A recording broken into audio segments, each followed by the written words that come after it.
बिस्मिल्लाहिर्रहमानिर्रहीम। अस्सलाम वालेकुम। आज हम एक सैलरी पर्सन की रिटर्न देखने लगे हैं जी, जिनके पास जो है वो डिफरेंट ये 9 टाइप्स की इनकम्स हैं। तो हम इसका डिस्क्लोजर देखेंगे कि ये रिटर्न में किस तरीके से शो होंगी। अगर सैलरी इनकम है तो वो कैसे शो करनी है, टैक्स उसका कहाँ शो करना है। इसके अलावा इन्वेस्टमेंट इन स्टॉक्स है तो इन्वेस्टमेंट की वैल्यू कहाँ शो करेंगे, और कैपिटल गेन है अगर तो उसको कहाँ शो करना है। और इसके अलावा आपने MIS के डाटा से अपनी जो डाटा है उसको कैसे मैच करना है और टैली करना है। इसके अलावा आपका ब्रोकर का अकाउंट है अगर स्टॉक्स में, तो उसके ऊपर आपको रेजिडुअल बैलेंस के ऊपर अगर आप कोई प्रॉफिट मिला है तो उसको कहाँ शो करेंगे रिटर्न में। इसके अलावा इन्वेस्टमेंट्स इन पेंशन फंड आपने की हुई है तो उसको कैसे शो करेंगे, और उसके ऊपर जो रिलेटेड बेनिफिट्स हैं वो कैसे लेंगे आप। इसके अलावा डिविडेंड आपको म्यूचुअल फंड्स में मिला है तो वो कहाँ दिखाएंगे। नेक्स्ट हम इसके बाद हम देखेंगे कि वेल्थ स्टेटमेंट को कैसे रिकंसाइल करना है, और वेल्थ स्टेटमेंट में अगर आपने कोई किसी प्लॉट की फाइल खरीदी है तो उसको अपनी वेल्थ में कैसे शो करना है। तो ये सारी चीज़ें हम देखेंगे। मेजर जो टाइप ऑफ पर्सन है वो सैलरीड पर्सन है। सैलरीड पर्सन जी बेसिकली बड़ा बेचारा सा तबका होता है जिनकी तकरीबन सारी इनकम जो है वो अकाउंटेड फॉर होती है और उनके सब इनकम के ऊपर टैक्सेस डिडक्ट हो रहे होते हैं। बिजनेस वाले जो पर्सनस होते हैं उनके पास तो ऑप्शंस होते हैं काफ़ी कि कैश के बिज़नेस है फॉर एग्जांपल, तो वो नॉर्मली लोग जो हैं वो उसको अवॉइड करते हैं शो करने में, उनके पास कुशन होता है। लेकिन सैलरीड पर्सन जो होता है उनकी कंप्लीट टोटल इनकम के ऊपर एम्प्लॉयर भी टैक्स विथहोल्ड कर लेता है, तो वो 99% जो है वो एक्यूरेट टैक्स पे कर रहे होते हैं। इसके बावजूद FBR जो है अनफॉर्चुनेटली इन्हीं लोगों को मज़ीद जो है वो उनके स्क्रूज जो हैं वो टाइट करते रहते हैं। हर साल कोई ना कोई नई चेंज आती रहती है। फॉर एग्जांपल रिसेंटली बजट में कोई टैक्स क्रेडिट के सेक्शन थे जो इन्वेस्टमेंट फॉर इंश्योरेंस थी, उसमें आपको क्रेडिट मिलता था, वो रिसेंटली ख़त्म हो गया है। जो नेक्स्ट ईयर की रिटर्न में आपको वो क्रेडिट नहीं मिलेगा। करंट 2022 की अभी जो रिटर्न फाइल हो रही है तो इसमें तो आपको इसका क्रेडिट मिल रहा है, लेकिन नेक्स्ट ईयर जो है ये क्रेडिट आपको नहीं मिलने वाला। तो ये सैलरीड पर्सन जो होता है वो अपनी जो आफ्टर टैक्स इनकम होती है उसमें से वो इन्वेस्टमेंट कर रहा होता है। तो ये टैक्स क्रेडिट जो है वो ख़त्म करना एक मेरे ख्याल में एक डिपार्टमेंट की तरफ से एक बड़ा अनफेयर है। इसको क्रेडिट को कंटिन्यू रहना चाहिए था। तो अभी हम देखते हैं कि सैलरीड पर्सन जो है वो कैसे अपनी रिटर्न फाइल करेगा। सबसे पहले हमने एक एक्सेल में डेटाबेस बनाया हुआ है सैम्पल बेस, और इसमें मैंने कंपैरेटिव फिगर भी ली हैं कि 2020-21 में क्या फिगर्स थी रिलेटेड अकाउंट्स में। एक्सपेंसेस की शीट बनाई हुई है मैंने, एसेट्स लाइबिलिटीज़ की शीट बनी हुई है ऑलरेडी, और रिकन्सलेशन का पेज भी मैंने यहाँ पे ही बनाया हुआ है। इसके अलावा MIS में जो डाटा था वो भी मैंने डाउनलोड कर लिया है, और यहाँ से भी चीज़ें हमें मिल रही हैं। इसमें देख सकते हैं आप कि ये डिफरेंट अकाउंट्स के अंदर जहाँ टैक्स डिडक्शन हुई है उनकी नेचर और उनके टैक्सेस वगैरह की फिगर्स जो हैं वो यहाँ पे शो हो रही हैं। इसके अलावा हमने इनकम सपोज किया है कि ये जो सैलरी पर्सन है इनकी जो इनकम है वो 1.8 मिलियन है टोटल, और इस पे जो टैक्स बनता है वो बनता है जी 90,000, जो कि इफेक्टिव रेट्स हैं 2022 के 2021-22 के उनके हिसाब से। और जो एम्प्लॉयर ने टैक्स कार्ड के सर्टिफिकेट दिया हुआ है इनको वो 75,000 की फिगर है, जो हमने देखना है कि 75,000 को हम रिटर्न में कहाँ शो करेंगे। इसके अलावा जो इन्होंने इन्वेस्टमेंट की थी म्यूचुअल फंड्स में, इन्वेस्टमेंट इन पेंशन फंड इनका एक बैंक है जिसमें इन्होंने बैंक के पेंशन फंड में इन्वेस्टमेंट किया है, तो उसके ऊपर जो है वो 3 लाख के ऊपर उनको क्रेडिट भी मिलेगा। तो वो 3 लाख की हम एडजस्टमेंट देखेंगे कि वहाँ आप उसको रिटर्न में कैसे शो करेंगे और उसका क्रेडिट कैसे लेंगे। इन्वेस्टमेंट ही आप इसके ऊपर जो है वो कैप है कि आप अपनी टैक्सेबल इनकम का अप टू 20% जो है वो इन्वेस्टमेंट कर सकते हैं। उससे लेस होगी तो आप एक्चुअल पे क्रेडिट लेंगे, और अगर उससे ज़्यादा होगी 20% ऑफ योर टैक्सेबल इनकम से अगर ज़्यादा होगी तो आप अप टू 20% जो है वो क्रेडिट ले सकते हैं, उससे ज़्यादा टैक्स क्रेडिट आपको नहीं मिलेगा। फॉर एग्जांपल हम यहाँ पे देखें 1.8 मिलियन की फिगर है, तो इसका अगर आप 20% निकालते हैं तो 20% इनका बनता है जी 3,60,000 रुपये। तो 3,60,000 रुपये अगर आपने इन्वेस्टमेंट की है 3,60,000 या इससे कम की है, तो कम अगर की है तो कम वाली अमाउंट पे आप क्रेडिट लेंगे, और अगर आपने ज़्यादा की इन्वेस्टमेंट किया, फॉर एग्जांपल आपने जो 20% बनता था वो 360 बनता था और आपने 7 लाख की इन्वेस्टमेंट की है, तो आपको सिर्फ 3,60,000 रुपये क्रेडिट मिलेगा। जो ऊपर वाली अमाउंट है उसके ऊपर आपको क्रेडिट नहीं ले सकते, एज़ पर लॉ आप क्रेडिट नहीं लेंगे। प्लस इसमें ये कंडीशन एक और भी है जी कि आपने अगर म्यूचुअल फंड्स में इन्वेस्टमेंट करके क्रेडिट लिया है तो वो उस इन्वेस्टमेंट को आपने मिनिमम 2 ईयर्स तक होल्ड करना है। अगर आप उससे पहले विड्रॉ करेंगे उसको अमाउंट को, तो उस अमाउंट पे जो आपने टैक्स क्रेडिट लिया था वो भी सब्सिक्वेंटली आपको रिवर्स बैक करना है। इसके अलावा जी ब्रोकर के अकाउंट पे एक प्रॉफिट जो मिला था वो भी हमने अकाउंट फॉर कर लिया है। इसके अलावा जो डिविडेंड्स मिले हैं जी स्टॉक्स में इन्वेस्टमेंट्स के ऊपर, हमने एक वर्किंग बना ली है। डिविडेंड्स जब भी कंपनी देती है तो आपको एक डिविडेंड वारंट भेजती है जिसमें उसकी पूरी डिटेल होती है कि उसमें नंबर ऑफ़ शेयर्स कितने हैं आपके, और पर शेयर डिविडेंड कितना है, और टैक्स कितना विदहोल्ड हुआ है उसके ऊपर, और नेट अमाउंट आपके अकाउंट में कितनी क्रेडिट हुई है। ये तो नेट अमाउंट जो होती है जो लास्ट कॉलम में आ रही है, फॉर एग्जांपल ये फर्स्ट कंपनी है agro polymer chemicals, preference shares पड़े थे इनके पास, कोई 920 शेयर थे, और डिविडेंड ग्रॉस अमाउंट जो थी 248 रुपीज़ थी पर शेयर, और 37 ये 248 जो है वो टोटल ग्रॉस डिविडेंड है। अगर इसको पर शेयर निकालना चाहते हैं आप तो अब इसको डिवाइड करें इससे 920 से, तो पर शेयर आपको 0.27 जो है वो डिविडेंड मिला है, और टैक्स इस पे डेटा विदहोल्ड हुआ है वो 37 रुपीज़ हुए हैं। 37 जो है ये 15% ही होगा जो कि एप्लीकेबल रेट है टैक्स ईयर 2021-22 का। 37 को डिवाइड करें 248 से, मल्टीप्लाई 100 करें तो ये 14.92 यानी अप्रॉक्सीमेटली 15% ही रेट बनता है। अगर इसको आप नीचे फार्मूला को नीचे ड्रैग डाउन करें तो ये 15% 14.92 तकरीबन यही रेट है। तो ये थोड़ा बहुत राउंडिंग की वजह से डिफरेंस है, इसलिए 14.92 आ रहा है, एक्चुअली रेट जो है 15% ही है। तो ये जो नेट अमाउंट है ये आपके अकाउंट में क्रेडिट हुई है। तो इसमें हम देखेंगे कि आपने जो डिविडेंड है इसको कैसे दिखाना है। डिविडेंड बेसिकली आपकी फाइनल टैक्सेशन रिजीम में आता है, फाइनल टैक्सेशन वाले टैब में रिटर्न में आप जो है इसकी सारी डिस्क्लोजर करेंगे। इसके अलावा म्यूचुअल फंड्स हैं जी, म्यूचुअल फंड्स में गेन हुआ है आपका, और गेन के ऊपर भी टैक्स कटा है, कैपिटल गेन टैक्स, और वो उसको हम देखेंगे कि आपने कैसे रिटर्न में शो करना है। तो अभी स्टार्ट करते हैं। सबसे पहले आपने आइरिस में लॉगिन कर लेना है। आइरिस में लॉगिन कर लेंगे जी, आप सबसे पहले डिक्लेरेशन में जाएंगे, और डिक्लेरेशन में जाके आप ये दो ऑप्शन हैं जो अदर देन कंपनीज़ के लिए हैं, कंपनीज़ के लिए और इंडिविजुअल्स के लिए हैं। सबसे पहला जो सैलरीड वाला है ये सिर्फ इंडिविजुअल के लिए हो सकता है क्योंकि कंपनी की सैलरी हो नहीं सकती। नेक्स्ट है जी ऑप्शन नॉर्मल रिटर्न का। यहाँ पे एक जनरल कॉन्सेप्ट लिया जाता है जी कि आप सैलरीड वाली रिटर्न अगर करते हैं तो आपको नोटिस जो हैं वो कम आते हैं, और जो नॉर्मल वाली रिटर्न होती है उसमें नोटिस आने के ज़्यादा चांसेस होते हैं। इस बात का रियलिटी से कोई ताल्लुक नहीं है। नोटिस आने की रीज़न जो है वो आपकी मिस्टेक्स होती हैं, आप चीज़ें भूलते हैं, आप चीज़ें गलत डिस्क्लोज करते हैं, और आपका तो वो रिकॉर्ड जो है वो किसी सेकेंडरी सोर्स से, किसी और लिंक से आपको वो डिपार्टमेंट के पास होता है, जिस वजह से आपको नोटिस आते हैं। फॉर एग्जांपल आपने कोई लैंड परचेज़ किया अगर, तो उस पर जो 236 के और 236 के का टैक्स जो है वो करता है, और वो आपके एनटीएन पे अपलोड होता है। और अगर आप वो लैंड जो है वो डिस्क्लोज करना भूल गए हैं तो आपको डेफिनेटली उसके ऊपर नोटिस आएगा, और इंक्वायरी आपसे होगी कि भाई ये आपकी ये टैक्स था, ये लैंड थी आपकी जो कि आपने अपनी रिटर्न में शो नहीं किया है, तो एक्सप्लेन कर दें रीज़न क्या है। या आपने कोई लैंड आपने शो की नहीं की हुई थी और आपने वो लैंड आपकी एक्चुअली जब सेल हुई है तो आपका 236C का टैक्स जो है वो डिडक्ट हुआ है, और वो टैक्स जो है वो आपका जमा हो जाना है आपके CNIC पे।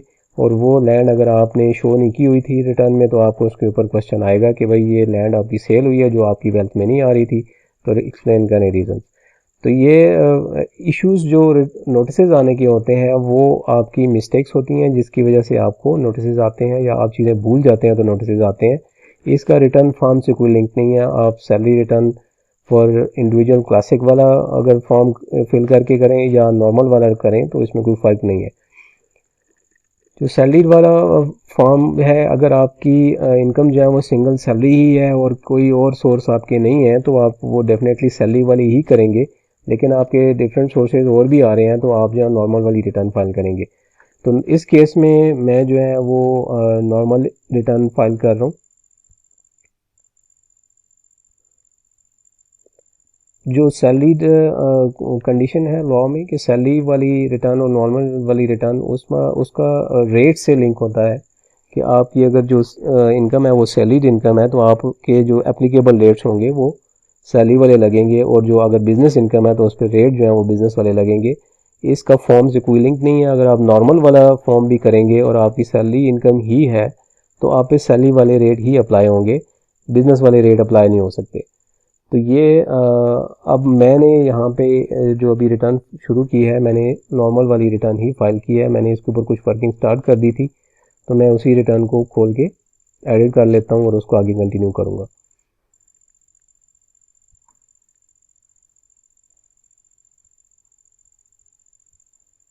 सैलरीड पर्सन का जी जब आप रिटर्न ओपन करते हैं तो सबसे पहला जो डाटा टैब है, डाटा टैब के अंदर सबसे पहला ऑप्शन आता है एम्प्लॉयमेंट का।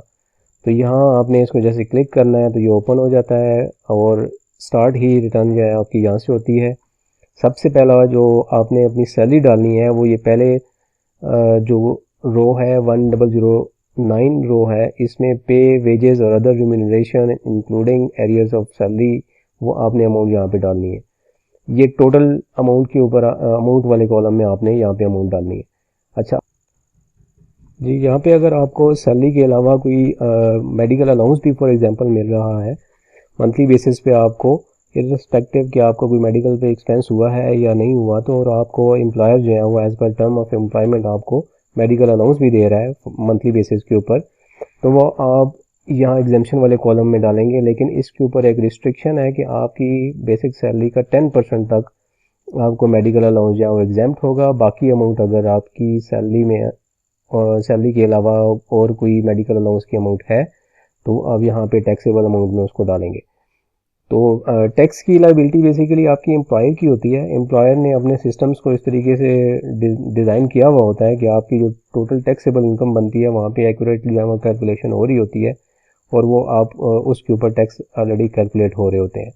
सैलरीड में एग्जाम्पशंस जो हैं वो बहुत कम रह गई हैं, आहिस्ता आहिस्ता जो है वो डिपार्टमेंट की तरफ से ख़त्म होती जा रही हैं। अभी जो करंटली अवेलेबल हैं वो मेडिकल एग्जाम्पशंस हैं, अवेलेबल हैं स्टिल सैलरीड पर्सन को। इसमें सेकंड स्केड्यूल है exemption and tax concessions part 1 exemption from total income जो है, इसमें कुछ एग्जाम्पशन अभी भी सैलरीड पर्सन को अवेलेबल है, जिसमें फर्स्ट जो उसका सेक्शन 53A है उसमें कुछ चीज़ें डिफाइन है कि अगर आपका एम्प्लॉयर आपको कुछ चीज़ें प्रोवाइड कर रहा है, फॉर एग्जांपल एक होटल है और वो अपने एम्प्लॉइज़ को फ्री फूड जो है वो ड्यूरिंग ड्यूटी आवर्स प्रोवाइड करता है, तो वो अमाउंट जो है वो आपकी सैलरी में डलेगी। इसके अलावा आपके जो कोई फ्री और या सब्सिडाइज एजुकेशन सर्विसेज दे रहा है, आपका कोई इंस्टीट्यूट है, एजुकेशनल इंस्टीट्यूट है, तो आपको और या आपके बच्चों को फ्री एजुकेशन सर्विसेज दे रहा है, तो वो अमाउंट भी आपकी इनकम में इंक्लूड नहीं होगी, वो एग्जाम्प्ट अमाउंट है। इसके अलावा फ्री और सब्सिडाइज मेडिकल ट्रीटमेंट अगर कोई हॉस्पिटल दे रहा है अपनी एम्प्लॉइज़ को, तो वो भी आपकी टैक्सेबल इनकम नहीं है, वो भी आपकी टैक्सेबल इनकम में नहीं इंक्लूड होगी, वो भी एग्जाम्प्ट इनकम है। और लेकिन इसमें कंडीशन ये है कि जो हॉस्पिटल है उसको बेयर नहीं करनी पड़ रही हो, तो वो आपके मेडिकल एक्सपेंस जो है वो एग्जाम्प्ट होगा। इसके अलावा नेक्स्ट इसमें 139 है सेक्शन, इसमें जो फर्स्ट उसका ए पार्ट है इसमें डिफाइन है कि अगर आपके ऐसे मेडिकल ट्रीटमेंट्स वगैरह आपको मिल रही हैं अपने एम्प्लॉयर की तरफ से या मेडिकल एक्सपेंसेस की रिम्बर्समेंट मिल रही है, तो वो भी आपके जो है वो एग्जाम्प्ट है। लेकिन इसमें कंडीशन ये है कि आपके जो एम्प्लॉयर है उसको ये वेरीफाई करना चाहिए कि जो आपके मेडिकल एक्सपेंसेस हुए हैं वही प्रॉपर एक हॉस्पिटल से हुए हैं और उसका एनटीएन भी वेरीफाई होना चाहिए, और उसके जो हॉस्पिटल है उसके सारे बिल्स भी जो हैं वो वेरीफाई करने चाहिए। इसके बाद जो नेक्स्ट इसका पॉइंट है, इसमें medical up to 10% of your basic salary जो है वो एग्जेम्प्ट है। अगर उससे ज़्यादा आपको मेडिकल अलाउंस मिल रहा है तो वो टैक्सेबल होगा। अब इसमें कंडीशन ये है कि आपका अगर मेडिकल अलाउंस भी मिल रहा है और मेडिकल ट्रीटमेंट या हॉस्पिटलाइजेशन आपको दी है या रिम्बर्समेंट की फैसिलिटी भी आपको मिली हुई है, तो उस सिनेरियो में आपका जो मेडिकल अलाउंस है वो सारा का सारा टैक्सेबल होगा। तो यहाँ पे अब ये थोड़ी सी कुछ एग्जाम्पशन रह गई हैं जो एक सैलरी पर्सन को है, तो एग्जाम्पशन की अमाउंट जो है वो यहाँ पे डालेंगे आप, जो टोटल टैक्सेबल इनकम है वो आप यहाँ पे डालेंगे और आप इसको कैलकुलेट कर देंगे। इसके बाद बाकी किसी पोर्शन में सैलरी का कोई लिंक नहीं बनता। Property income, business income, capital assets, और यहाँ पे जो कैपिटल एसेट्स हैं, कैपिटल एसेट्स का गेन लॉस जो है ये अदर देन सेक्शन 37A है। उसके अलावा कोई आपके इमूवेबल प्रॉपर्टी या स्टॉक्स के अलावा जो गेन्स होंगे वो आप यहाँ पे शो करेंगे। जो स्टॉक्स और इमूवेबल प्रॉपर्टी के गेन्स हैं वो ये tax chargeable payments, chargeable slash payments वाले सेक्शन में final fix minimum average relevant reduce rate taxes वाले पोर्शन में आप शो करेंगे। तो अभी हम बाकी कोई भी पोर्शन हमारे से लिंक नहीं था इस रिटर्न में, तो हम सीधा जो है वो अपने रेलेवेंट टैब में आ गए हैं। हमारा ये रेलेवेंट टैब है, ये टैक्स चार्जेबल स्लैश पेमेंट्स है।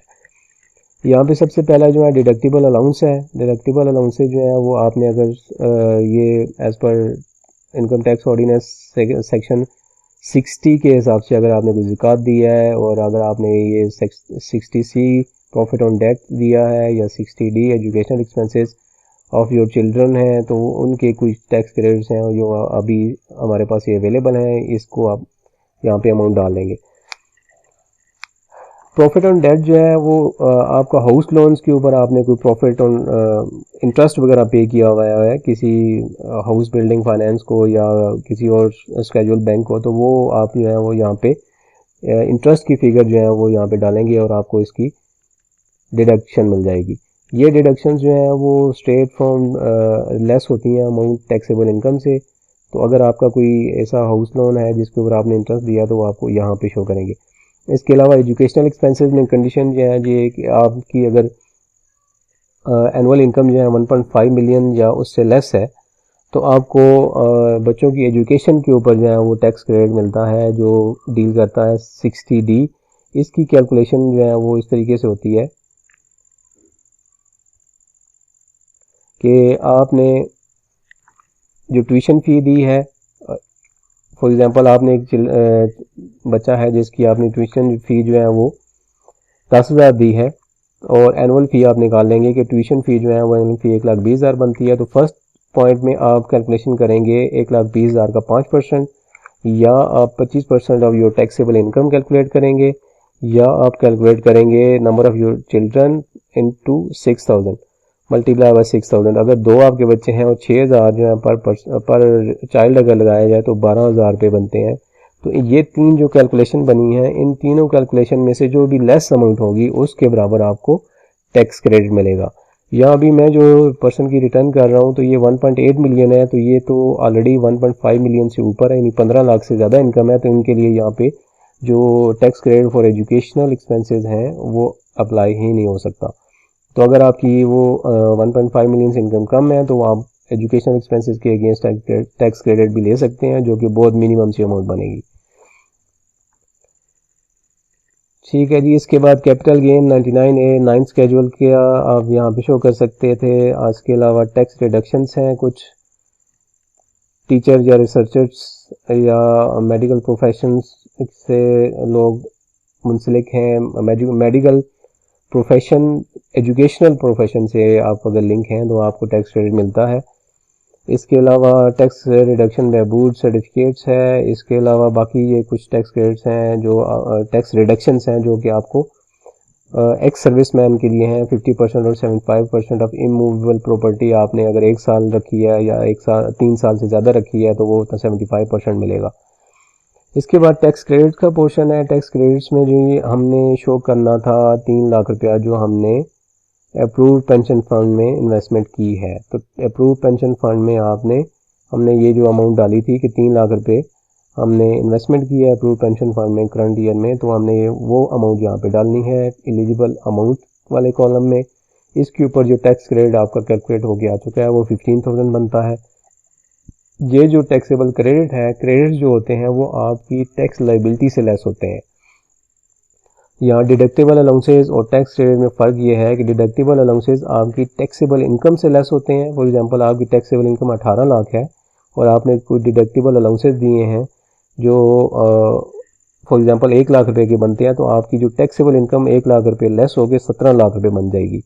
और जो टैक्स क्रेडिट्स हैं वो आपके टैक्स से लेस होते हैं, ना कि आपकी टैक्सेबल इनकम से।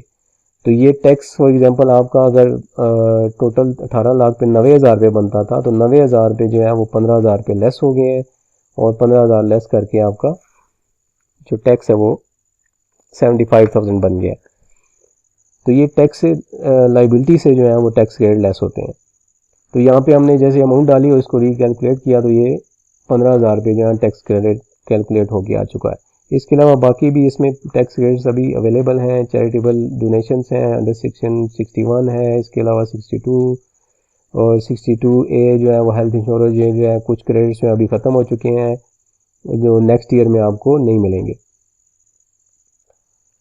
इसके बाद जी एडजस्टेबल टैक्सेस वाला पोर्शन है। एडजस्टेबल टैक्सेस में जो एम्प्लॉयर वाला पोर्शन है कि आपके एम्प्लॉयर ने आपका जो सैलरी आपको पे की थी उसके ऊपर उन्होंने टैक्स विदहोल्ड कर लिया था। 75,000 का सर्टिफिकेट आपको मिला हुआ है, तो 75,000 आपने, अगर आप कॉरपोरेट सेक्टर के एम्प्लॉयज़ हैं, बल्कि ये पहले जो था वो 149 के भी पार्ट्स थे कि आप कॉरपोरेट सेक्टर के एम्प्लॉई हैं, गवर्नमेंट एम्प्लॉई हैं, तो आप सेपरेट अमाउंट अपने रेलेवेंट कॉलम में दिखाते थे। लेकिन ये अभी सिर्फ सेक्शन 149 जो है वो रह गया है और सेक्शन 149 है 3 है जो डायरेक्टरशिप फ़ी के से रिलेटेड है।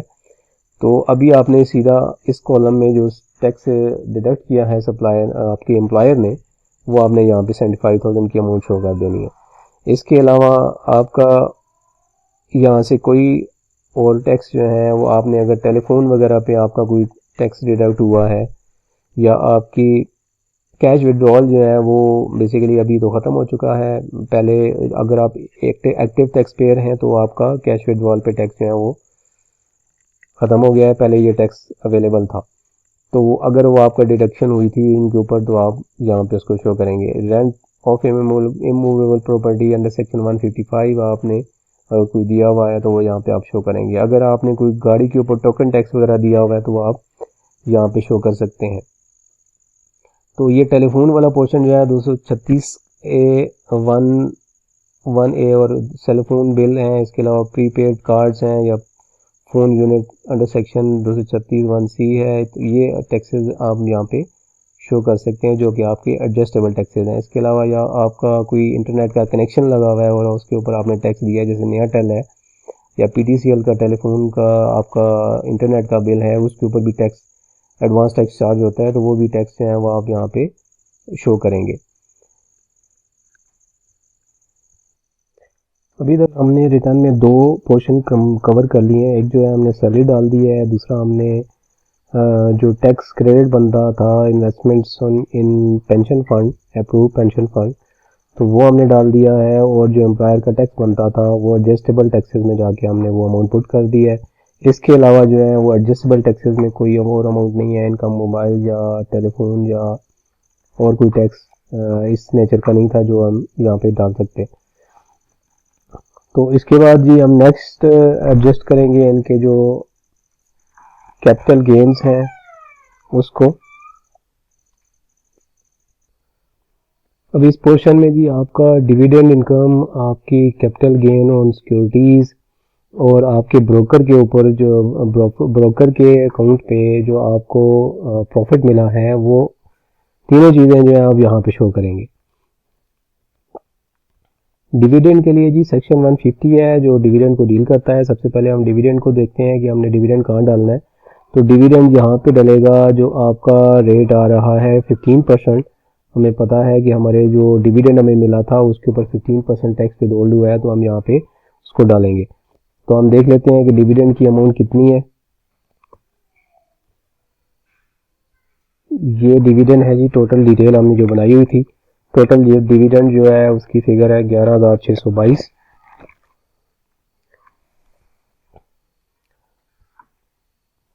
ये आप डालेंगे यहाँ पे फर्स्ट अमाउंट वाले कॉलम में, और नेक्स्ट जो आपका डिविडेंड पे टैक्स विथहोल्ड हुआ है वो आपने यहाँ पे डालना है इसके सामने। इसके बाद है जी कैपिटल गेन।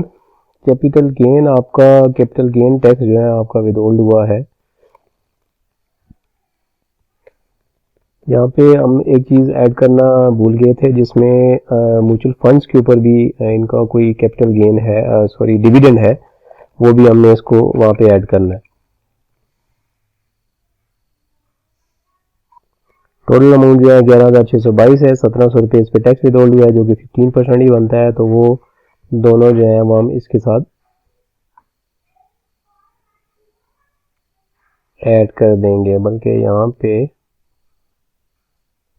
यहाँ पे वो डिविडेंड की अमाउंट नीचे लिखी हुई थी, इसको हमने ऐड करना था, हमने ऐड नहीं किया, हमने ये लास्ट वाली अमाउंट डाल दी है। तो ये हमने इसको दोबारा से अब यहाँ पे इसको सम लगाते हैं और टोटल डिविडेंड की अमाउंट जो है वो निकाल लेते हैं, और टोटल टैक्स की अमाउंट इसी तरह निकाल देते हैं। तो यहाँ पे डिविडेंड की अमाउंट जो है वो 33,218 बनती है। ये हम जाके उस अमाउंट को चेंज कर देते हैं। आप हमने यहाँ से ये म्यूचुअल फंड्स वाला डाल दिया था, अब यहाँ पे हमने टोटल डिविडेंड डाल दी है।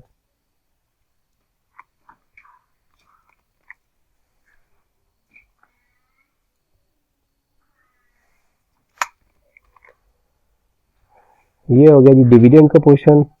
इसके बाद हमने देखना है जी अपना कैपिटल गेन जो हमें हुआ है वो कैसे डालेंगे। म्यूचुअल फंड्स के ऊपर कैपिटल गेन मिला था जी 7,906 और इस पे टैक्स 10% विदहोल्ड हुआ है 791 रुपये, और नेट जो कैपिटल गेन बनता है वो 7,115। उसी शीट में रहते हुए ये कैपिटल गेन का पोर्शन है, जिसमें सेक्शन 37 है जो इमूवेबल प्रॉपर्टी को भी डील करता है, और नीचे ये यहाँ पे कैपिटल गेन और सिक्योरिटीज है।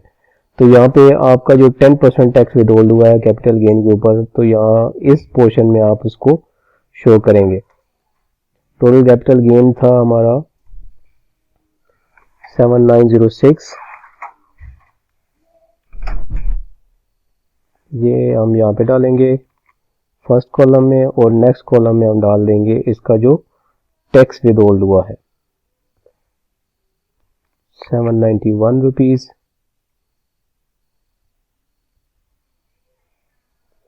ये यहाँ पे हम डाल देंगे। तो यहाँ इस शीट में हमने कैपिटल गेन भी डाल दिया, और प्रॉफिट ऑन डेट अभी हमारा रहता है, हमने डिविडेंड भी डाल दिया है। तीसरी चीज़ हमारी जो प्रॉफिट ऑन डेट है वो रहती है। अभी इसको एक बार हम कैलकुलेट कर लेते हैं, जो टैक्सेस का इम्पैक्ट आना है वो हम यहाँ पे इसकी कैलकुलेशन करके देख लेते हैं। तो टोटल टैक्स जो है वो डिडक्टेड 5,774 रुपये है, और सिस्टम ने जो टैक्स बनाया है वो भी उसके बराबर है। आपने कोई भी टैक्स इसमें लाइबिलिटी क्रिएट नहीं की है, फर्दर एक्स्ट्रा टैक्स आपने इसके ऊपर कोई नहीं देना। अब यहाँ पे हमारा लास्ट पोर्शन रह गया है, जो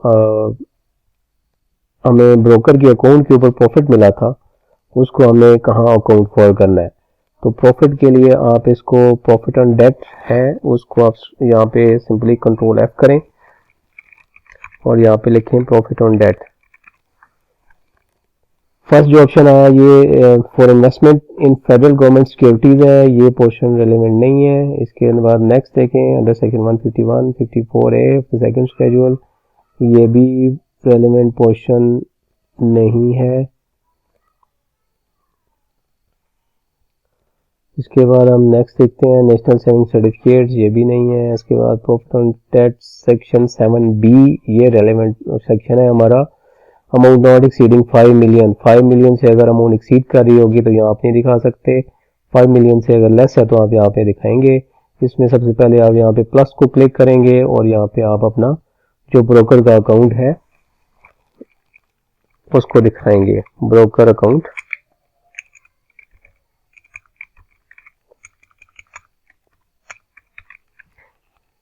यहाँ पे आप इसकी थोड़ी डिटेल डाल दें। फॉर एग्जांपल आपका अस्करी सिक्योरिटीज़ है जी,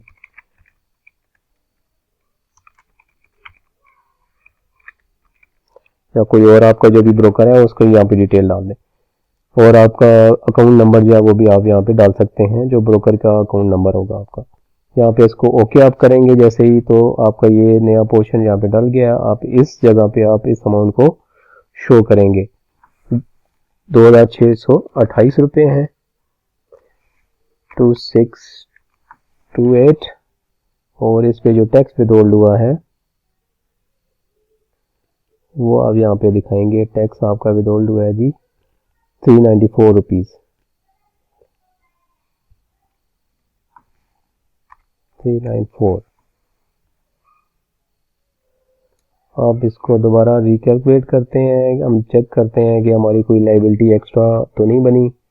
अब आप इसको रिकैलकुलेट करेंगे तो वो टैक्स का इम्पैक्ट यहाँ पे आएगा जो आपने अमाउंट डाली है, और यहाँ पे जो अमाउंट आ रही है वो आपका सिस्टम कैलकुलेशन होगी। तो सिस्टम कैलकुलेशन और हमारी टैक्स की विद होल्डिंग जो है वो दोनों सेम है। अभी तक हमारी कोई भी लाइबिलिटी क्रिएट नहीं हुई है, क्योंकि ये तीनों इनकम जो थी, profit on debt, capital gain और डिविडेंड इनकम, ये फाइनल टैक्सेशन में डील होती हैं, और इन पे टैक्स जो होता है, जो आपकी पेइंग अथॉरिटी है वो टैक्स विथहोल्ड कर लेती है, और वो आप गवर्नमेंट को जमा करा देती है। आपको उसका सर्टिफिकेट मिल जाता है या एविडेंस मिल जाता है कि आपका इतना टैक्स विथहोल्ड हुआ है। तो वो अमाउंट आपने जस्ट यहाँ पे शो करनी होती है, डिस्क्लोज करनी होती है।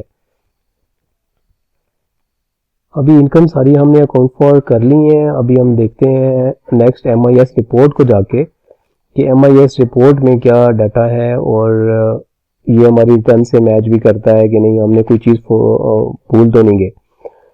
तो MIS रिपोर्ट जी आप अपनी रिटर्न में जाके निकाल सकते हैं। सबसे पहले आप जो अपनी रिटर्न कर रहे होंगे, आप इसको क्लोज करना पड़ेगा MIS रिपोर्ट निकालने के लिए।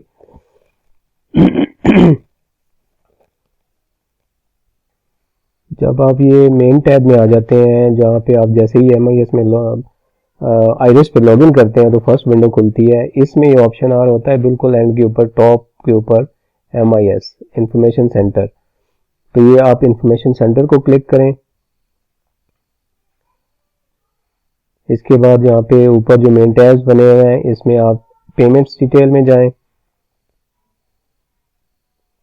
और पेमेंट्स डिटेल में जाके आप इसको यहाँ पे पीरियड दे के भी सर्च कर सकते हैं, और सारा डाटा भी डाउनलोड अगर आप सर्च करके कर लें तो भी आप यहाँ से जैसे ही आप सर्च करेंगे तो नीचे आपका सारा डाटा आ जाएगा, और यहाँ से एक्सेल जो बना हुआ है इसको आप डाउनलोड कर लें, और जो आपकी रेलेवेंट एंट्रीज हैं वो डेट वाइज और टैक्स पीरियड वाइज आ रही होती हैं, आप उसको सेपरेट कर सकते हैं कि आपका टैक्स पीरियड जो है वो अगर 2022 है, यानी जुलाई 2021 से जून 2022, तो उसकी रेलेवेंट एंट्री जो है वो कौन सी है वो वहाँ से आप देख सकते हैं। मैंने ये डाटा ऑलरेडी डाउनलोड किया हुआ है। अब इस डाटा को हम जो अपनी रिटर्न के डाटा से मैच करेंगे।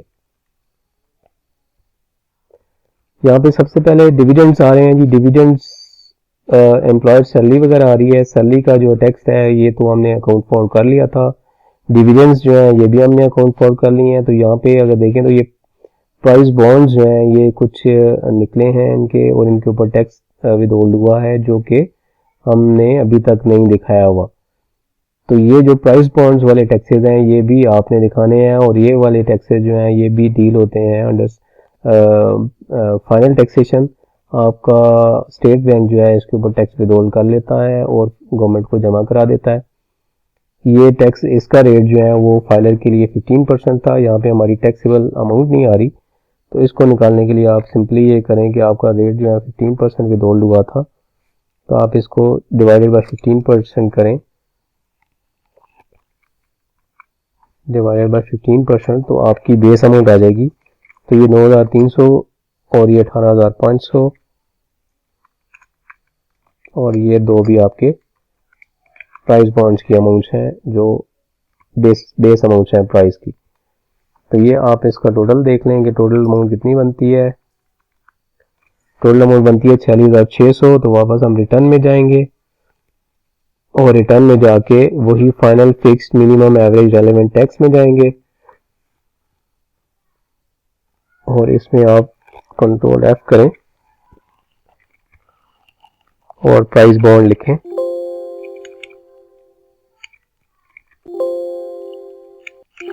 तो ये आपके पास under section 156 price on price bond आ गया।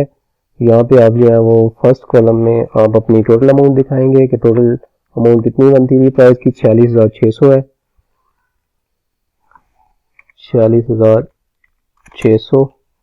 और इस पे जो टैक्स पे होल्ड हुआ है वो 15% के हिसाब से वो बनता है ये, तो ये ऐड कर ली और 2 ये ऐड कर ली, 6,960 रुपये।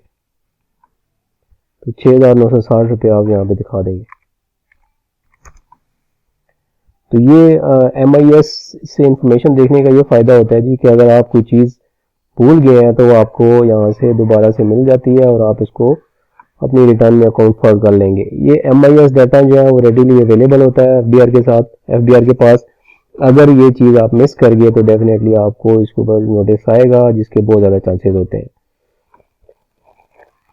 इसके अलावा MIS रिपोर्ट में जी देखें तो और कोई चीज़ नहीं है।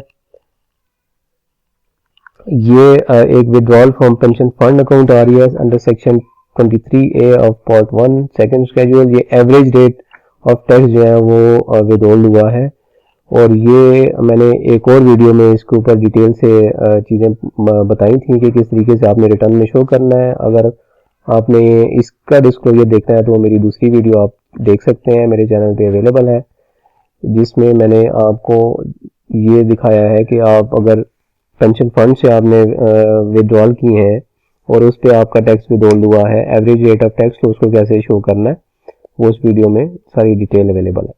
तो ये भी मैंने आपको ऑलरेडी बता दिया, तो इस अमाउंट को मैं फिलहाल इग्नोर कर रहा हूँ। बाकी चीज़ें मैंने देख ली हैं कि बाकी सारा डिविडेंड है और प्राइस बॉन्ड हमने मिस किए थे जो कि हमने डाल दिए हैं, और एम्प्लॉयर टैक्स है वो हमने डाल दिया। तो अब हमारी रिटर्न जो है वो इनकम वाला पोर्शन कंप्लीट है। इसके बाद हम जो है वो जाएंगे वेल्थ स्टेटमेंट के ऊपर और देखेंगे कि वेल्थ स्टेटमेंट में कौन कौन से डिस्क्लोजर होंगे, कहाँ होंगे और कैसे हमने रिकंसिलेशन टैली करनी है।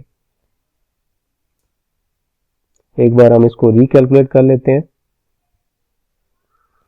ये हमारी फाइनल पोजीशन बनी है। टोटल इनकम इस हेड के अंदर फाइनल फिक्स्ड मिनिमम एवरेज वाले पोर्शन के अंदर हमारी 90,000 बनती है। 13,128 रुपये ऑलरेडी टैक्स डिडक्टेड है, और जो सिस्टम ने टैक्स बनाया है वो 13,158 है। तो ये चीज़ पॉसिबल नहीं है, आपका टैक्स का या कैलकुलेशन का डिफरेंस नहीं होना चाहिए।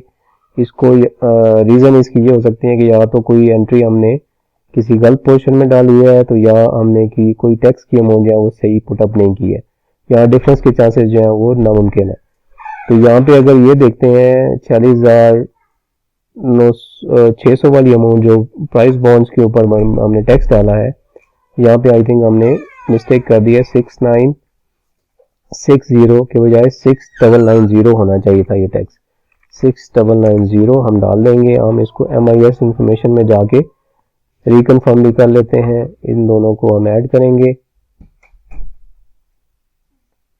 और ऊपर जो दो अमाउंट्स आ रही थी उनको भी हम ऐड कर लेंगे। 6960 ही अमाउंट बनती है, या ये अमाउंट ठीक नहीं आ रही। हम इसको टोटल अमाउंट को देख लेते हैं, टोटल अमाउंट ठीक डाली है कि नहीं डाली है हमने।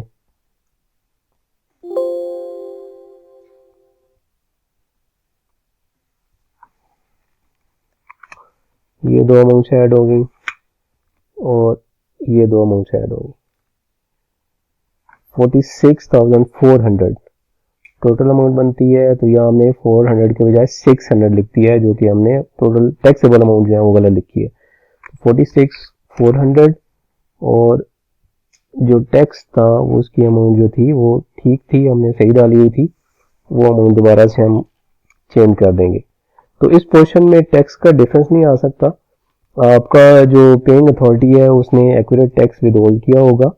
अगर डिफरेंस आ रहा होगा तो डिफरेंस आने के रीज़न ये हो सकते हैं कि आपने रेलेवेंट अकाउंट में एंट्री नहीं डाली, आपने गलत अकाउंट में एंट्री डाल दी है, या आपने जो अमाउंट डाली है वो ठीक नहीं डाली। तो यहाँ पे हमें जो टैक्सेबल अमाउंट हमने डाली थी वो गलत डाली थी, हम उसको दोबारा चेंज कर दिया और टैक्स की अमाउंट 6960 ही बनती है। इसको हम दोबारा से चेंज कर देंगे 6960। इसके अलावा हम नीचे जो अमाउंट डाली हम उसको भी देख लेते हैं कि उनमें कोई डिफरेंस तो नहीं आया। 791 टैक्स हमने डाला है और सिस्टम ने भी इतना ही कैलकुलेट किया है। यहाँ पे 394 है और टैक्स हमने जो डाला है वो भी 394 है। तो यहाँ पे इस शीट में टैक्स का डिफरेंस नहीं हो सकता। अगर डिफरेंस आ रहा है तो आप अपने डिटेल को दोबारा से रिव्यू करें। आपने या तो टैक्सेबल अमाउंट गलत डाली है या आपने गलत अकाउंट में गलत पोर्शन में अमाउंट को शो कर दिया। ये नेक्स्ट नया टैब आया है जी, capital assets under section 7E। ये रिसेंटली इंट्रोड्यूस हुआ है, बजट 2022-23 में अनाउंस किया गया है। ये पोर्शन अभी रिटर्न में भी अवेलेबल हो गया है और ये जिन लोगों पे एप्लीकेबल होगा इन लोगों ने इस पोर्शन को भी फिल करके अपनी रिटर्न को सबमिट कराना है। तो ये सेक्शन 7E जो है बड़ा इंपॉर्टेंट है। इसके ऊपर आपकी जो मोर देन वन प्रॉपर्टीज हैं अदर देन एग्रीकल्चर प्रॉपर्टी या आपका रेजिडेंशियल हाउस है जिसमें आप रहते हैं, उसके अलावा या आपका बिजनेस प्रेमिसेस है उसको भी निकाल के, इसके अलावा आपकी एग्रीकल्चर प्रॉपर्टी है तो ये 3-4 प्रॉपर्टीज जो है वो इसमें इंक्लूडेड नहीं होंगी। और इसके अलावा आपकी कोई इसके अलावा एक्स्ट्रा प्रॉपर्टी है इन चीज़ों के अलावा और उसकी जो वैल्यू है वो 25 मिलियन से ज़्यादा है तो आपकी टैक्सेबल इनकम जो है 5% तक डीम्ड इनकम ली जाएगी। 5% of your 5% of fair market value of the property जो है वो डीम्ड इनकम ली जाएगी और उस पर वो टैक्स की अमाउंट ली जाएगी। तो ये इसके ऊपर मैं डिटेल में वीडियो बनाऊंगा, बाद में इसको मैं डिस्कस नहीं करता, फिलहाल थोड़ा सा मैंने आपको बता दिया। हमने जो देखना था पोर्शन वो कंप्यूटेशन का पोर्शन देखना है कि हमारी जो टैक्स की फाइनल कैलकुलेशंस बनी है उसमें क्या शो हुआ है। तो इसको हम एक बार रिकैलकुलेट कर लेते हैं। यहाँ पे हमारा जो है फर्दर कोई टैक्स पेएबल क्रिएट नहीं होना चाहिए। हमने जितना भी टैक्स बनता है वो हमने ऑलरेडी पे किया हुआ है। तो यहाँ पे हम इसको देख लेते हैं। 1.8 मिलियन जो है टैक्सेबल इनकम है, 88,128 जो है 90,000 जो है हमारा सैलरी पे टैक्स बनता था। इसके अलावा हमारे जो विदहोल्डिंग हुई है वो टोटल अमाउंट जो है वो उसकी यहाँ पे नीचे शो हो रही है 88,128 और हमारी जो नेक्स्ट एडमिटेड टैक्स 0 होना चाहिए जो कि हमारा यहाँ पे 0 है।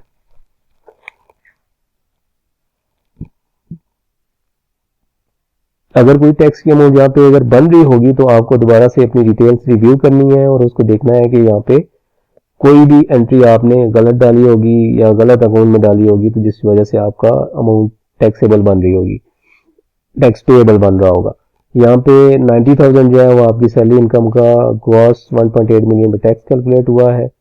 ये 13,000 जो है आपका टैक्स डिडक्ट हुआ है अंडर नॉर्मल टैक्सेशन। ये 15,000 जो है वो आपको टैक्स क्रेडिट मिला है और ये 88,000 आपकी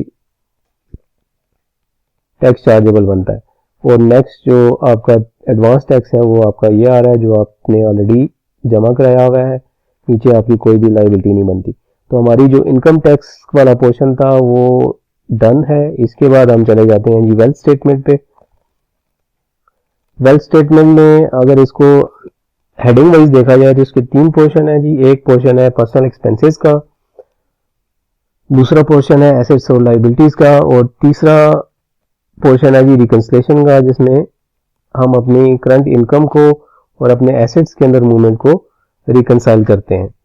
यहाँ पे जो अमाउंट ऑटोमेटिकली सिस्टम पिक कर रहा होता है ये आपके प्रीवियस ईयर के एसेट्स होते हैं जो लास्ट ईयर से पिक होके आते हैं और ये नीचे जो फार्मूला है ये इंक्रीज डिक्रीज का फार्मूला लगा हुआ है कि अगर आपने करंट ईयर में एसेट्स आपके इंक्रीज हुए हैं और लास्ट ईयर के आपके इतने थे तो वो इंक्रीज का इफेक्ट यहाँ पे आएगा। आपकी यहाँ पे जो रिकंसिलेशन बनती है वो रिकंसिलेशन जो है ये कॉन्सेप्ट है इसका कि आपने टोटल इनकम जो कमाई है उसमें से आपने कितने जो है वो एसेट्स बनाए हैं और कितने आपने एक्सपेंसेस किए हैं, वो दोनों पोर्शन अगर लेस करें तो ये आपकी जो नेट रिकंसिलेशन है ये टैली होनी चाहिए, 0 होनी चाहिए। तो यहाँ पे जो रिटर्न मैं कर रहा था इसमें 3.2 मिलियन जो है वो लास्ट ईयर के एसेट्स हैं जो कैरी फॉरवर्ड हुए हैं। इसके अलावा जो है हमने अपने एसेट्स जो करंट ईयर के हैं वो हमने यहाँ पे दिखाने हैं। जो एसेट्स की वर्किंग है मैंने एक्सेल में ऑलरेडी बनाई हुई है, अब उससे डाटा मैं लूँगा और यहाँ पे 1 बाय 1 डालता जाऊँगा।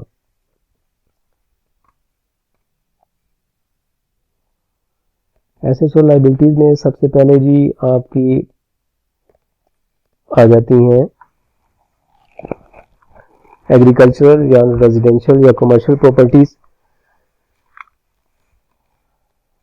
तो यहाँ पे हमने एक रेजिडेंशियल प्लॉट डालना है 10 मरला का, किसी एक सोसाइटी में इन्होंने 10 मरला का प्लॉट की फाइल बुक कराई हुई है जिसकी इंस्टॉलमेंट्स जो है वो 65,000 पे की हुई है।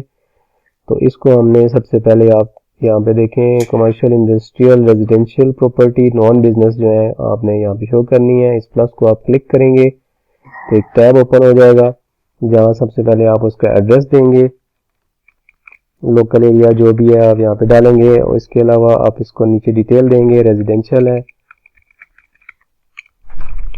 नीचे आप लिख देंगे प्लॉट फाइल और नीचे आप लिख देंगे इसकी डिटेल 10 मरला। आप इसको ओके करेंगे तो ये यहाँ पे एक सेल ओपन होगा जिसमें आप अमाउंट डालेंगे 65,000 की।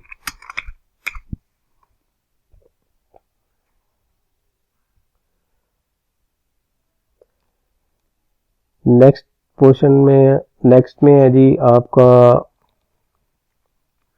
बैंक अकाउंट्स है, कोई एक इंश्योरेंस भी ली हुई है इन्होंने, EFU इंश्योरेंस थे। तो ये हम दोनों चीज़ें देखते हैं कि हमने कहाँ दिखानी है रिटर्न में। ये investments, non business account, annuity, bond, certificate, debenture, deposit fund, instrument, policy, shares और स्टॉक्स जो है आपकी स्टॉक मार्केट में इन्वेस्टमेंट, आपकी म्यूचुअल फंड में इन्वेस्टमेंट, आपके बैंक अकाउंट सब यहाँ पे आएंगे।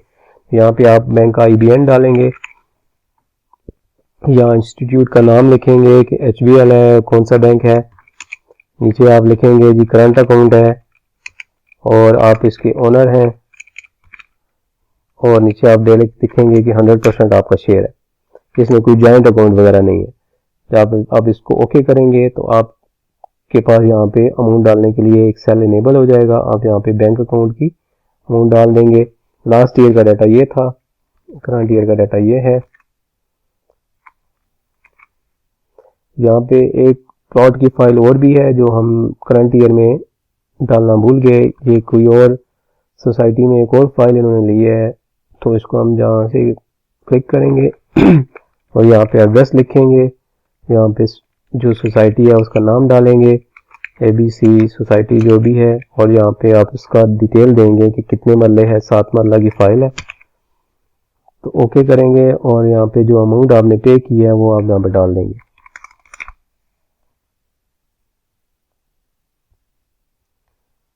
उसको साथ साथ कैलकुलेट करते जाएं ताकि ये डाटा अपडेट होता जाए और सेव होता जाए। उसके बाद है जी इंश्योरेंस। ये जी इंश्योरेंस से कोई पॉलिसी ली हुई है आपने, और ये वो आपने इसी पोर्शन में, इन्वेस्टमेंट वाले पोर्शन में दिखानी है।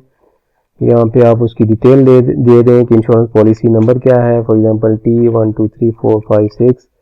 नीचे आप डालेंगे EFU और नीचे इसका प्लान डालेंगे, जो भी आपका प्लान है तकाफुल, और यहाँ पे इंश्योरेंस पॉलिसी लिखते हैं आप।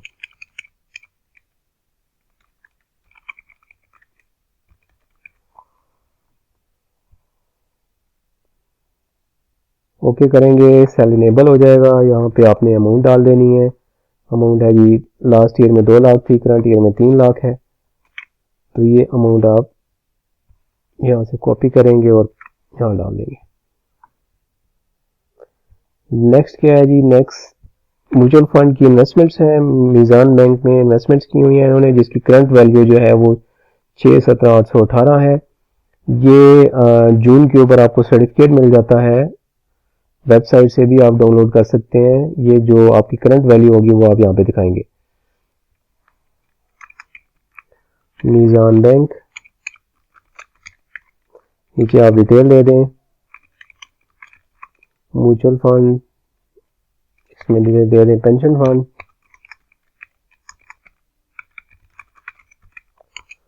नीचे आप फर्दर को डिटेल देना चाहते हैं, उसका अकाउंट नंबर वगैरह है तो वो आप यहाँ पे डाल देंगे। फिलहाल मैं इसको इस तरीके से डालता हूँ और अमाउंट जो है हम यहाँ पे डाल देंगे 6,17,818।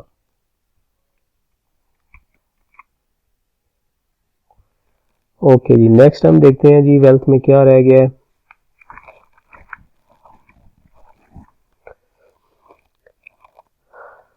प्राइस बॉन्ड्स हैं जी, इनके पास कुछ जो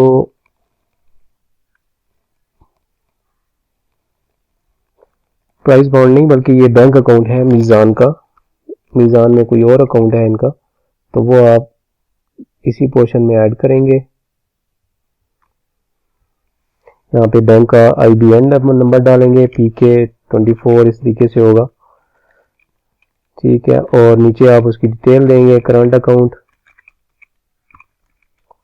और नीचे आप उसका ऑनर और 100% शेयर डाल देंगे।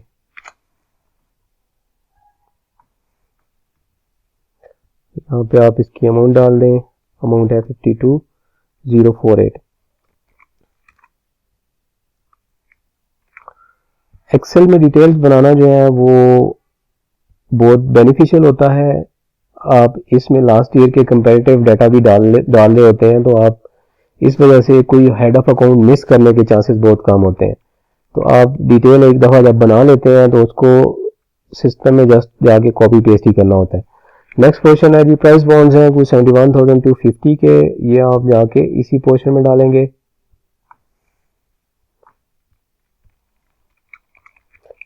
प्राइस बॉन्ड्स, नीचे आप इसकी डिटेल को लिखना चाहते हैं तो वो डाल दें, 750,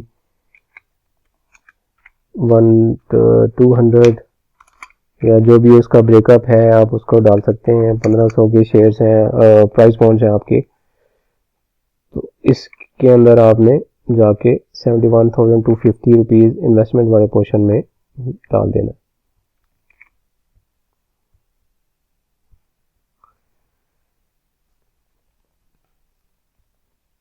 नेक्स्ट है जी प्रोविडेंट फंड अकाउंट, एम्प्लॉयर का प्रोविडेंट फंड अकाउंट है इनका, जिसमें 98,090 का बैलेंस है, और ये जो बैलेंस है ये आपका अपना पोर्शन है। जो प्रोविडेंट फंड्स होते हैं जी, इनके दो पोर्शंस होते हैं। एक पोर्शन वो होता है जो आपकी सैलरी से डिडक्शन होकर जारी होती है, और दूसरा पोर्शन वो होता है जो जितनी आपकी डिडक्शन अपनी सैलरी से हुई है उतना ही अमाउंट जो है वो एम्प्लॉयर भी ऐड करता है और आपके अकाउंट में वो ऐड हो जाता है।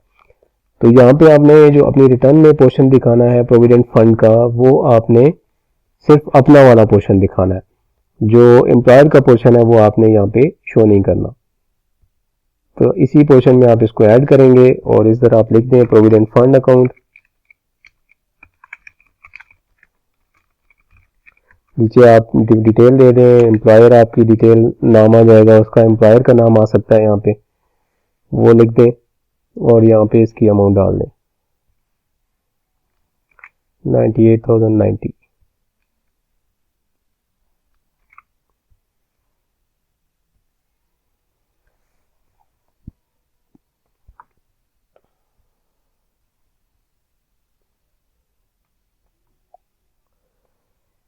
ओके जी, हमारी नेक्स्ट रह गई है लास्ट चीज़ जो करंट ईयर में है। ये 150,000 की कोई इनकी पर्सनल कोई अरेंजमेंट चल रही थी, जिसमें इन्होंने कमेटी वगैरह कोई डाली हुई थी, और उसमें इन्होंने पेमेंट की हुई थी 25,000 पर मंथ के हिसाब से। 5 आपने कमेटियां दी हुई थी जो आपको अभी मिली नहीं थी, तो वो आपने 1,50,000 रुपये इन्वेस्टमेंट में शो किए हैं, जो कि अभी करंट ईयर में नहीं है। मतलब ये हुआ कि इनको ये बाद में मिल गई हैं, तो इसलिए यहाँ पे अब नहीं आ रहा। इसके बाद आरिफ हबीब इन्वेस्टमेंट ब्रोकर अकाउंट है जी। ब्रोकर अकाउंट में आपने इन्वेस्टमेंट की हुई थी जो जिसके ऊपर आपको डिविडेंड भी मिला था, और ब्रोकर के अकाउंट पे आपको प्रॉफिट भी मिला था रेजिडुअल बैलेंस के ऊपर। तो वो ब्रोकर वाला जो इन्वेस्टमेंट है वो आपने स्टॉक्स वाली इन्वेस्टमेंट जो है वो आपने इसी पोर्शन इन्वेस्टमेंट वाले पोर्शन में दिखानी है। यहाँ पे आप अपने स्टॉक का जो अकाउंट है वो डाल दें, ABC जो भी आपका नंबर है, फॉर एग्जांपल ये नंबर था आपका जो ब्रोकर का अकाउंट है, ब्रोकर अकाउंट बैलेंस,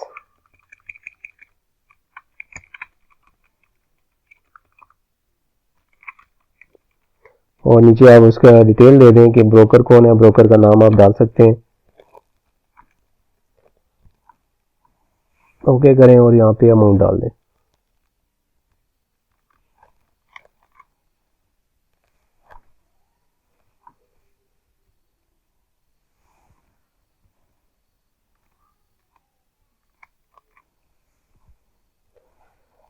एसेट्स हमारे सारे डन हो चुके हैं। फर्दर कुछ और भी एसेट्स अभी रहते हैं, जिसमें ये पर्सनल लोन्स हैं, कोई इन्होंने दिए हुए हैं 5 लाख 2.5 लाख रुपए, और फर्दर कोई व्हीकल्स भी हैं। अच्छा, ये भी आप नीचे रहती हैं। और इसके अलावा नीचे पोर्शन है प्रेशियस पोजेशन का, जिनमें गोल्ड है और पर्सनल आइटम्स हैं और कैश है। तो ये हम आगे पर्सनल लोन जो है वो दिखाते हैं रिटर्न में। ये इस वाले पोर्शन में debt, non business advances, debt, deposits और सिक्योरिटी वगैरह, यहाँ आप इसको ऐड करेंगे। जो डेटर है उसका नाम लिख दें, मिस्टर ए बी ए, और उनका CNIC अगर है तो वो बेस्ट है, आप CNIC भी डाल दें। पर्सनल लोन लिख दें यहाँ पे और ओके करें और यहाँ पे जाके आप अमाउंट डाल दें। 5 लाख और 2.5 लाख ये दोनों अमाउंट आप इकट्ठी डाल सकते हैं। मैं यहाँ पे टाइम बचाने के लिए अमाउंट इकट्ठी डाल दूँ।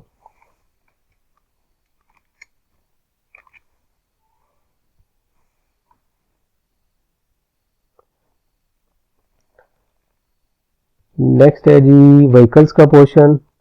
2 व्हीकल्स हैं इनकी,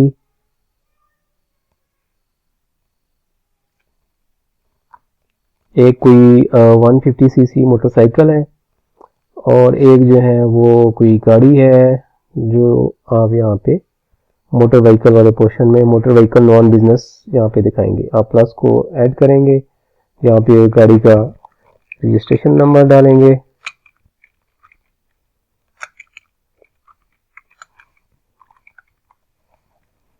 यहाँ पे लिखेंगे प्राइवेट व्हीकल है,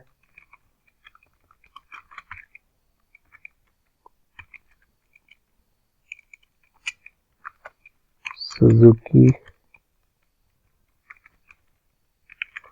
मेरान है और मॉडल 2015,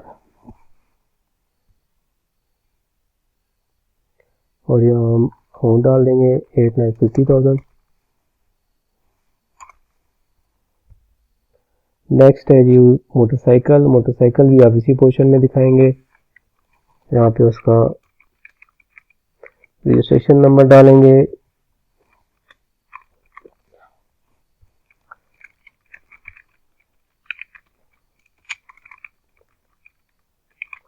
मोटरसाइकिल होंडा 125,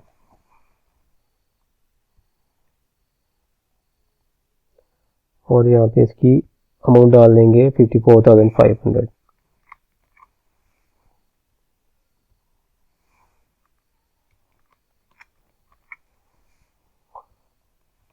नेक्स्ट क्या रह गया जी? नेक्स्ट है 1 लाख रुपए प्रेशियस पोजेशन है, ये आप उसमें जाके डालेंगे। प्रेशियस पोजेशन आप इसको ऐड करेंगे और यहाँ पे आप हेडिंग डाल दें ज्वेलरी, गोल्ड, और यहाँ पे आप फर्दर डिटेल दे सकते हैं कितने तोला है, वो भी डिटेल आप डाल सकते हैं, और यहाँ पे इसकी वैल्यू डाल दें 1 लाख रुपए। नेक्स्ट है जी पर्सनल आइटम 43,000 के, जो लास्ट ईयर भी थे और करंट ईयर भी ऐड हुए हैं, और फिर इसके बाद कैश है। तो ये 43,000 आप जहाँ पे पुट अप करेंगे पर्सनल आइटम्स,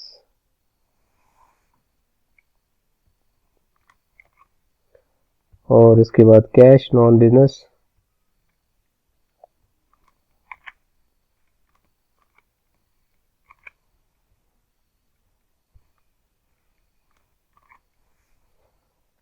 अभी ये एसेट्स का पोर्शन डन हो चुका है।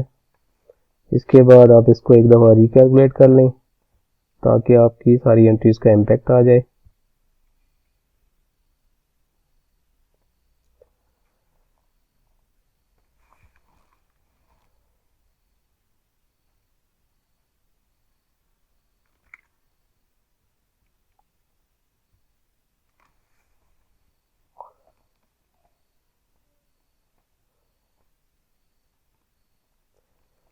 ओके, इसमें नीचे अभी अदर एनी अदर एसेट्स में भी पोर्शन रहता है 2,53,025 के, जिनमें इनकी कुछ डिटेल्स और भी आ रही हैं, जिसमें fridge, oven, mobile, solar system, air conditioner और इसके अलावा भी पर्सनल कुछ आइटम्स थे जिनकी वर्किंग हमने डिटेल में यहाँ पे बनाई हुई है। एक्सेल में डिटेल बनाने का यही फ़ायदा है कि आप अपना जितनी मर्जी ब्रेकअप और डिटेल रखना चाहें आप रख सकते हैं, और एनी अदर एसेट्स में आप इसको लमसम अमाउंट यहाँ पे डाल दें। आप इनकी डिटेल देख सकते हैं यहाँ पे क्या है।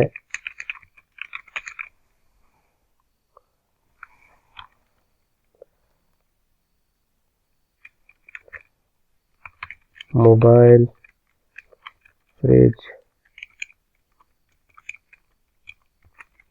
ओवन, एसी, ईटीसी, और यहाँ पे आप टोटल अमाउंट डाल दें।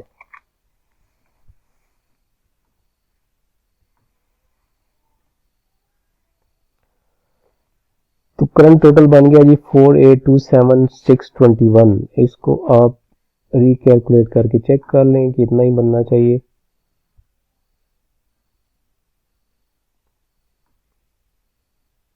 $4827621 एसेट्स सब हमारे डन हैं। इसके बाद हम नेक्स्ट देखते हैं, नेक्स्ट हमारे पास क्या डिटेल्स हैं। नेक्स्ट कुछ लाइबिलिटीज भी हैं जी इनकी, जो 2,23,036 की बनती हैं, जिसमें इन्होंने कोई पर्सनल लोन लिया हुआ है 1 लाख रुपए का। इसके अलावा कोई क्रेडिट कार्ड का बिल है इनका जो ड्यू था और पे नहीं हुआ था। इसके अलावा जी और 50,000 का कोई और लोन है, और एक इन्होंने जो वो कमेटी वाला लास्ट ईयर में कोई एसेट्स में शो किया हुआ था जो इन्होंने पेमेंट की हुई थी, लेकिन इनकी कमेटी अभी इनको मिली नहीं थी, तो वही पोर्शन उसका नेक्स्ट 50,000 पे, यानी 2 इंस्टॉलमेंट ऐसी हैं जो इन्होंने अभी पे नहीं की थी और इनको फुल अमाउंट जो है वो इनकी कमेटी मिल चुकी थी, इसलिए 50,000 पे लाइबिलिटी में आएंगे।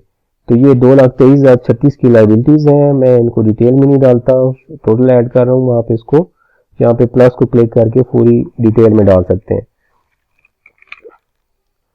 मैं इसकी डिटेल वैसे ही डाल देता हूँ, पर्सनल लाइबिलिटीज।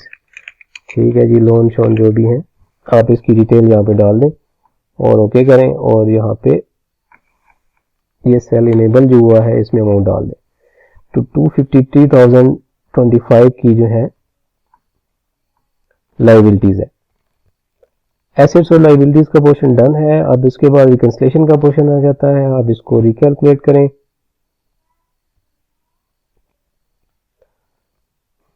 ठीक है, यहाँ पे सबसे पहले आपने जो सैलरी इनकम शो की है वो दिखानी है। सैलरी इनकम हमें पता है जी 1.8 मिलियन हमने दिखाई है। आप इसको अमाउंट को डालें और रिकैलकुलेट करें। इसके बाद आपका ये वाला पोर्शन रेलेवेंट है, जो फाइनल फिक्स टैक्स में आपने अमाउंट दिखाई थी वो दिखानी है।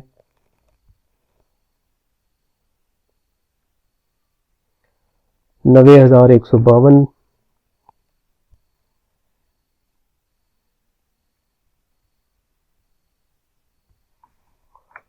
$90,152 इसको रिकैलकुलेट कर लें। अब आपके पास जो नेट डिफरेंस आ रहा है रह गया है वो 6,02,213 है। रिकंसिलिएशन को टैली करने के लिए जी बेहतरीन तरीका ये है कि आप जब एसेट्स सारे अपने अपडेट कर चुके हैं और अपनी लाइबिलिटीज भी अपडेट कर चुके हैं, तो ये जितना एक्सपेंस आ रहा है ये सारा का सारा आप उठाएं और पर्सनल एक्सपेंसेस में आप इसको डाल दें। पर्सनल एक्सपेंसेस ऐसी चीज़ है कि जिसका ब्रेकअप और डिटेल बनाना पॉसिबल नहीं होता। आप एक्सपेंसेस कर रहे होते हैं लेकिन आप उसको नोट नहीं कर सकते, चीज़ें इस तरह की होती हैं। तो आप बजाय इसके कि आप इसकी पूरी डिटेल्स में जाएं, ट्रैवलिंग, इलेक्ट्रिसिटी, वाटर, गैस, अगर तो ये चीज़ें आपके पास एक्यूरेट अवेलेबल हैं तो फिर तो बेहतरीन है कि आप इसको ब्रेकअप में दिखाएं।